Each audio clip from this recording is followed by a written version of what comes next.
Hello అందరికీ welcome back to the channel.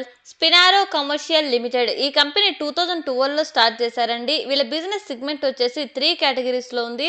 అందులో first వచ్చేసి మ్యానుఫ్యాక్చరింగ్ అండి. వీళ్ళు మ్యానుఫ్యాక్చరింగ్ ఏమేమి చేస్తారంటే aluminium foil containers, aluminium home foil, paper cups, paper plates, paper bowls and వీటితో పాటుగా ఈ సెమీ ప్రాసెస్డ్ మెటీరియల్ ఏదైతే ఉంటుందో వీటికి కావాల్సిన వాటిని కూడా వీళ్ళు మ్యానుఫ్యాక్చరింగ్ చేస్తారు. ఫర్ ఎగ్జాంపుల్ ఈ పేపర్ కప్స్ కావాల్సిన సెమీ ప్రాసెస్ మెటీరియల్స్ అవ్వచ్చు and paper coating, printing, blanking ఇలా different kind of semi process materials కూడా వీళ్ళు మ్యానుఫ్యాక్చరింగ్ చేసి ఎక్స్పోర్ట్ చేస్తుంటారు.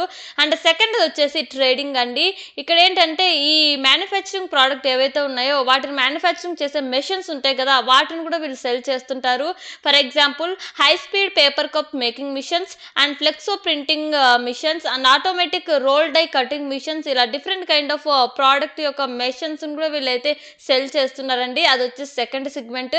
నెక్స్ట్ వచ్చేసి జాబ్ వర్క్ రిలేటెడ్ సర్వీసెస్ అండి. ఫర్ ఎగ్జాంపుల్ ఈ పేపర్ ప్రోడక్ట్ కి సంబంధించి షేపింగ్ అవ్వచ్చు, ప్రింటింగ్ అవ్వచ్చు ఇలా డిఫరెంట్ కైండ్ ఆఫ్ సర్వీసెస్ కూడా వీళ్ళు ప్రొవైడ్ చేయడంతో పాటు అండ్ ఈ స్క్రాప్ ఉంటుంది కదా వాటి నుంచి కూడా వీళ్ళకి 5% అయితే రెవెన్యూ వస్తున్నట్టు చెప్తున్నారండి.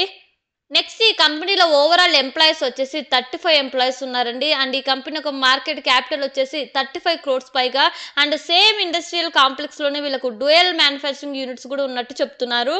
నెక్స్ట్ సెగ్మెంట్ వైజ్ గా మనం రెవెన్యూ చూసినట్లయితే ఓన్లీ ఫ్రమ్ మ్యానుఫ్యాక్చరింగ్ ప్రోడక్ట్ నుంచి వీళ్ళకు 98% రెవెన్యూ వస్తుంటే అండ్ నెక్స్ట్ మనం ప్రోడక్ట్ వైజ్ మనం రెవెన్యూ చూసినట్లయితే ఈ పేపర్ కప్స్, ప్లేట్స్, బౌల్స్ ఏవైతే ఉంటాయి అంటే సెమీ ఫినిష్డ్ ప్రోడక్ట్ ఉంటాయి కదా వాటి నుంచి వీళ్ళకు 26% రెవెన్యూ వస్తుంటే అన్కోటెడ్ పేపర్స్ నుంచి వీళ్ళకు 55% రెవెన్యూ వస్తుంది and aluminium containers and home files నుంచి వీళ్ళకు 7% రెవెన్యూ వస్తుందండి. సో ఓన్లీ ఈ 3 ప్రోడక్ట్స్ మీద వీళ్ళకి రెవెన్యూ అయితే కీప్ ఆన్ జనరేట్ అవుతుంది ఎవ్రీ ఇయర్ లో. అండ్ మిగతా ప్రోడక్ట్ ఏవైతే ఉన్నాయో వాటి నుంచి తక్కువ రెవెన్యూ జనరేట్ అవుతుంది. మీరు స్క్రీన్ లో కూడా అబ్జర్వ్ చేయొచ్చు. అండ్ నెక్స్ట్ మనం డొమెస్టిక్ చూసినట్లయితే ఓన్లీ ఫ్రమ్ డొమెస్టిక్ సేల్స్ నుంచి వీళ్ళకు 99% రెవెన్యూ వస్తుంటే ఎక్స్పోర్ట్స్ నుంచి వీళ్ళకి ఓన్లీ 0.05% రెవెన్యూ వస్తుందండి. And next recent financial years కూడా మీరు చూసినట్లయితే investing activities and financial activities మీద నెగటివ్ క్యాష్ ఫ్లో కూడా ఉందండి. సో ఇది కూడా బిజినెస్ మీద ఇంపాక్ట్ పడే అవకాశం కూడా ఉంటుంది. నెగిటివ్ క్యాష్ ఫ్లోనే కాదండి ఇంకొకటి కూడా ఉంది. ఈ బిజినెస్ లో యాక్చువల్గా కాంపిటీషన్ హెవీగా ఉంటుంది, ప్రైజెస్ మీద కూడా ఇంపాక్ట్ పడే అవకాశం కూడా ఉంటుంది. అండ్ అంతేకాకుండా వీళ్ళు ఓన్లీ ఫ్యూ కస్టమర్స్ మీద వీళ్ళ రెవెన్యూ డిపెండెన్స్ అయితే ఉందండి. సో మేజర్ కస్టమర్స్ ఎవరైనా ఆర్డర్ క్యాన్సిల్ అయితే మాత్రం ఓవరాల్ బిజినెస్ మీద కూడా ఇంపాక్ట్ పడే అవకాశం ఉంటుంది.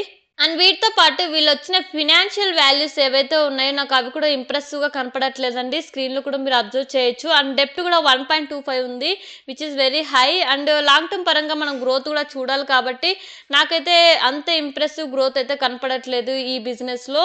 అండ్ చిన్న ఐపీఓ 35 crores ఉంది మార్కెట్ క్యాపిటల్, అందులో 10 crores ఐపీఓ ద్వారా వీళ్ళు రైజ్ చేస్తున్నారు. అండ్ ఒకసారి మనం ఐపీఓ డీటెయిల్స్ కూడా చూసేద్దాం. అండ్ మార్చ్ 28న ఓపెన్ అయ్యి ఏప్రిల్ 3న క్లోజ్ అవుతుందండి.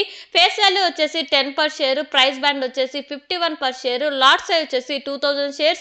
ఐపీఓ ద్వారా వీళ్ళు 10 crores పైగా రైజ్ చేస్తుంటే అందులో 1 రీటైల్ మినిమం లాట్ వచ్చేసి 1,02,000 అండి. అండ్ మిగతా డీటెయిల్స్ మీరు స్క్రీన్ లో అబ్జర్వ్ చేయొచ్చు.